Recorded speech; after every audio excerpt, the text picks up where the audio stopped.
meus queridos amigos que me acompanham e que me assistem em minhas redes sociais. Hoje eu estou batendo um papo com a Ariane de Paula, psicóloga clínica, com mais de 35 anos de experiência para a pessoa com deficiência.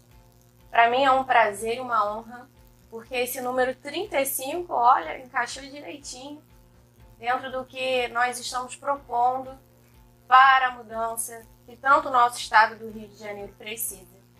E eu gostaria que a Ariane conseguisse colocar para vocês essa experiência ao longo dessa história de vida e relatando tanto dentro da sua trajetória profissional e experiência com pessoas, tanto do transtorno do TDAH, também como pais, auxílio parental, para pais que também estão com filhos dentro do espectro do transtorno autista e mais dentro das suas experiências que ela teve ao longo aí da sua carreira.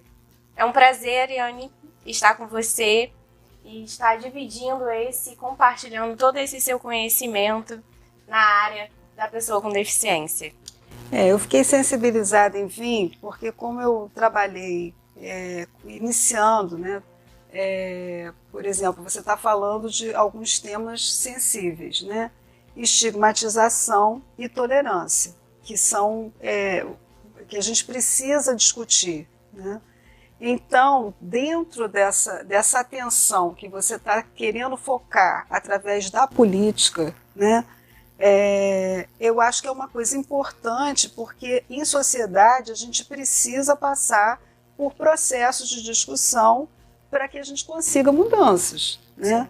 Então, o que você vê na prática, né? Você vê o sofrimento de pais e sofrimento das pessoas que sofrem algum tipo de deficiência, porque a gente lida com uma sociedade que está ficando muito intolerante, né?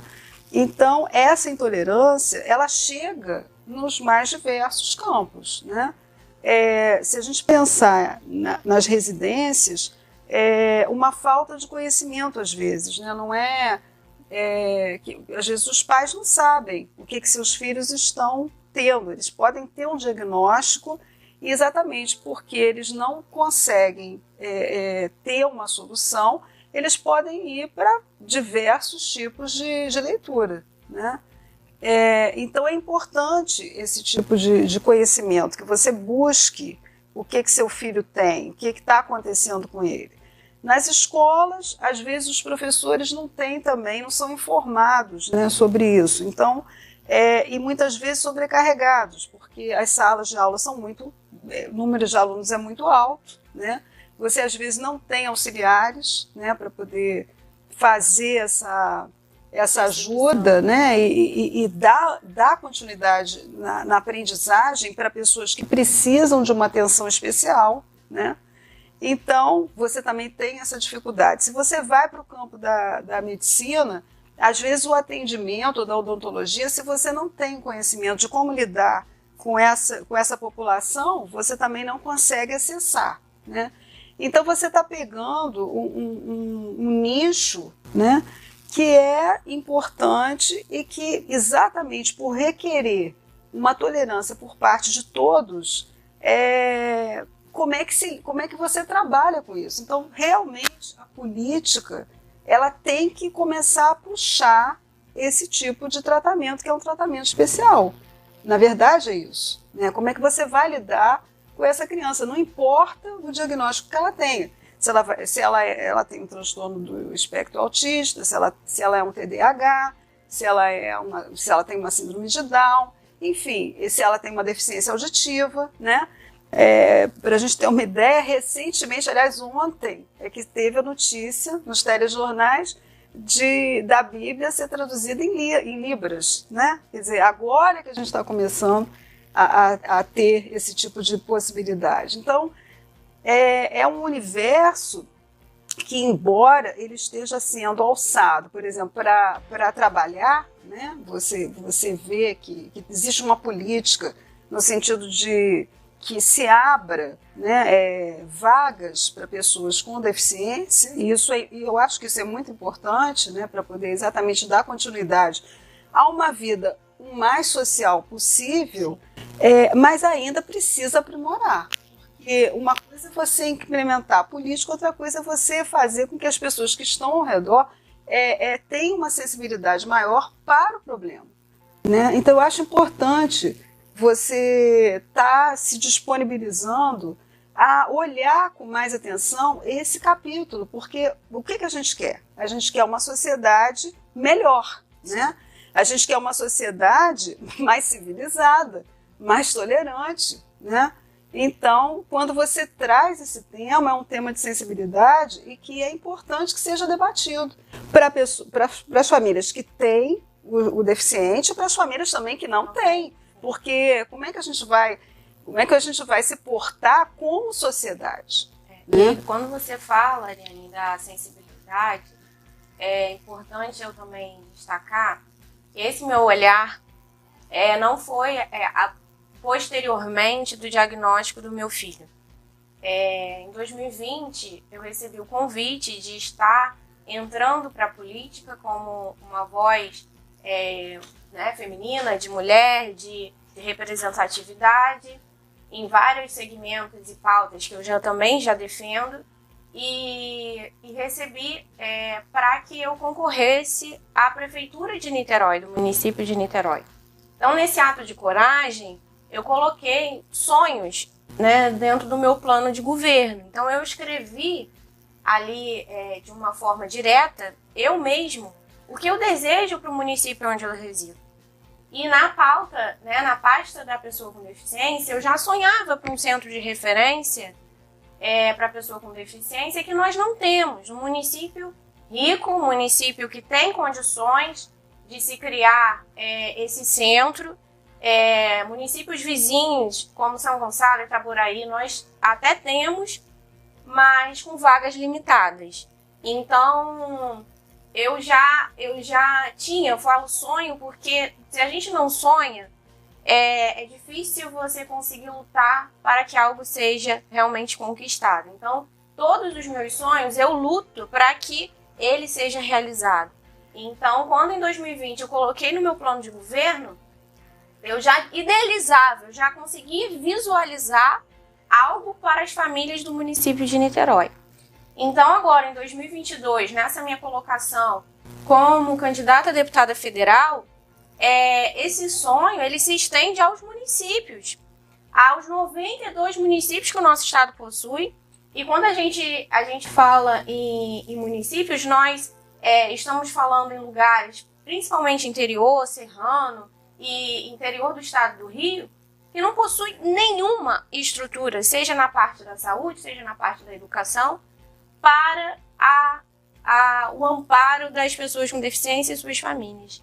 Então, essa sensibilidade, quando você fala, eu não sei se você tem alguém na sua família que seja pessoa com deficiência, e quando você se levanta e você tem esse olhar, quando você tem essa sensibilidade para a inclusão do próximo, isso tem que ser algo muito exposto para a nossa sociedade e abraçado para a nossa sociedade, que essas pessoas elas se sintam realmente partícipes, que elas se sintam participantes da sociedade. Então, ao começar nos lares, ao começar com os pais, então assim, eu converso muito com famílias que ainda estão enlutadas com o diagnóstico, que entram em depressão, em síndrome do pânico, o índice de suicídio aumentou assim, de uma maneira muito grande, de mães sobrecarregadas por falta de que muitos pais acabam abandonando esse lar e desestrutura toda uma base familiar. Então, dentro dessa perspectiva, que lá iniciou em 2020, e o diagnóstico do meu filho só saiu agora em novembro, não tem nem um ano, só consolidou algo que eu já atuava dentro da área do direito, eu já era especialista no direito da pessoa com deficiência, eu já sonhava como política pública para o município onde eu resido, e o diagnóstico veio somente para, assim, chancelar. Falar assim, olha, esse é o caminho, esse é o seu propósito de vida. Então, o Benjamin, para mim, o meu filho fez 4 anos agora em agosto. A gente teve o diagnóstico dele com 3, mais 1 ano investigando. E o diagnóstico em si foi libertador. Quando eu falo libertador, foi porque hoje eu tenho ali um direcionamento de tratamento adequado. Eu não fico supondo o que ele tem, não, eu sei o que ele tem.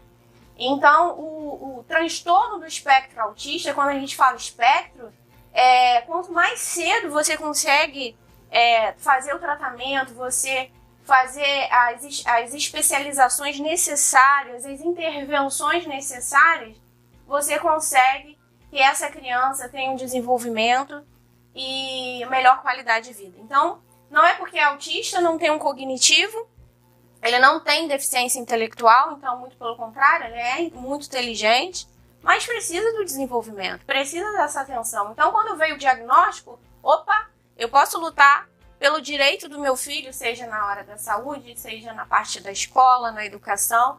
Então, ele vai ter um tratamento adequado e uma aceitação dos profissionais, de todas as pessoas que estão vinculadas a ele, justamente porque ele tem uma mãe que é advogada, uma mãe que entende do direito, uma mãe que é militante, uma mãe que é ativista. Mas eu me levantei pelas mães que não têm nada disso, sabe, Ariane? Entendo. Que não tem formação em direito, que não tem nenhuma participação dentro da política e que muitas das vezes até largam, né, o seu trabalho para se dedicar exclusivo àquele filho, né, àquela família. E é por essas famílias que eu me levantei, porque eu sei que não existe uma política pública que atenda a necessidade dessas pessoas. Então, por isso que é árduo o trabalho. Não vou dizer para você que é fácil, que não é, mas se a gente não começar com esse trabalho de formiguinha, com parceiros como você, que tem essa experiência de 35 anos, respirando esse trabalho, vivendo histórias, que eu imagino quantas histórias já se passaram ao longo da sua carreira, a gente tem sim condições de proporcionar na próxima década um avanço na inclusão social, que é o que eu luto e que é a minha bandeira. Então, gostaria, Ariane, que você comentasse algum caso, né, que você tenha presenciado e que você tenha visto assim, vale a pena. É importante essa nossa dedicação. E dizer se você tem alguém na sua família. Então deixa eu te responder. Primeiro caso, é isso que você quer? Eu acho que essa área não é exclusiva, assim, a pessoa não tem que ter uma condição financeira baixa para sofrer algum tipo de segregação ou de incompreensão. Porque, por exemplo, eu atendo pessoas que estudam em escolas conhecidas em Niterói, né? E, às vezes, essas escolas também não estão preparadas, né? Então, você tem que chegar, você tem que conversar, você tem que sensibilizar os profissionais que também estão lidando com essa criança, porque é um campo que, assim, eu vejo o professor sobrecarregado no sentido de trazer já um tipo de vivência para o aluno que não tem qualquer tipo de transtorno, né? E ele também precisando dar atenção a pessoas que já teriam que ter uma outra linguagem, uma outra abordagem. Então, fica realmente sobrecarregado para esse professor atender a demandas diferenciadas. Não é impossível, né? Mas, de fato, é isso que eu estou falando, as turmas muito grandes, né, já trazem uma problemática nesse sentido, porque você pode atender, mas não em turmas enormes, né, nesse sentido. Então, por exemplo, às vezes a criança, você percebe que em sala de aula ela não tem uma atenção, né? E o professor, obviamente, tem que ter uma disciplina para poder continuar a sua carga didática, né? E aí como é que ele lida com isso? E aí como é que ele lida com os colegas que estão vendo que aquela criança não está conseguindo se adequar, né? Então, é uma oportunidade para o professor também, quer dizer, colocar ali a tolerância. Mas você tem que ter uma estrutura para isso. O que eu percebo é que a gente ainda não chegou nessa estrutura, né? Sempre o professor acaba sendo sobrecarregado nesse sentido. Então, esse é um ponto que eu acho que é um ponto importante, por exemplo, para uma legislação, né? A gente já tem a possibilidade, por exemplo, do TDAH fazer provas numa sala especial, que ele possa não ter ocorrência de barulhos, né, para poder ele se dispersar, mas ainda é pouco, né? Precisa de ter uma condição para o conteúdo, né, que eu acho que é isso que está faltando. Agora, com relação à vivência familiar, eu não tenho especificamente nenhum tipo de pessoa com deficiência ou pessoa com transtorno na minha família. Agora, a minha família, ela foi e é fundamental para valores, né? Então, por exemplo, o respeito ao próximo, a tolerância, né? Ouvir, né? Isso também, eu acho que assim, também vem da minha formação como psicóloga, né? Mas eu acho que essa base de respeito ao outro, respeito à dor, né? A disposição em ajudar, né? Não importa quem, né? Eu acho que são valores que estão faltando porque são falados, mas não são vividos, né? Então, por exemplo, quando você fala do que você passa, né, com o seu filho, e outras mães também passam, né? Não, eu não preciso ter essa vivência para poder entender esse sofrimento, essa preocupação, as consequências, como você está falando, realmente acontece isso, acontece de casais se separarem, né? Por exemplo, eu sei de um caso de um casal que o filho estava diagnosticado com um problema de encefálico, né? E ele então não teve o desenvolvimento normal e o casal se separou e a mãe ficou, a mãe geralmente é a mais sobrecarregada, ela ficou com ele que tinha um prognóstico de vida de, sei lá, no máximo 6 anos, ele viveu 32, né? Então, assim, nisso a família foi se esfacelando, né? Porque aí o pai saiu de casa, a mãe que ficou assim totalmente por conta, e também quando tem esse falecimento, ela cai em depressão. Então, assim, também essa falta de apoio, né? Porque como é que você lida com isso, né? 24 horas, é o que você falou, às vezes muitas mães deixam, né, o trabalho, às vezes até os filhos, né, que também são um pouco assim, deixados um pouco de lado, porque aquela criança precisa de uma atenção maior. Então, como é que é essa estruturação familiar, né? Porque tudo também está passando por aí, né? Então, é importante a sua causa, e eu sei que como mãe, você com certeza tem uma sensibilidade maior, porque mãe é mãe, é diferente, é outro papo.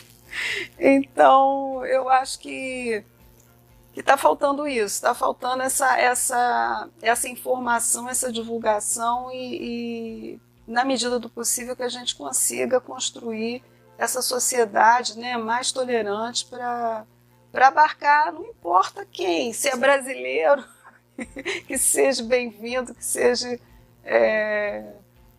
bem recebido. Né? Existe um jargão nessa parte do atípico, que lute como uma mãe atípica.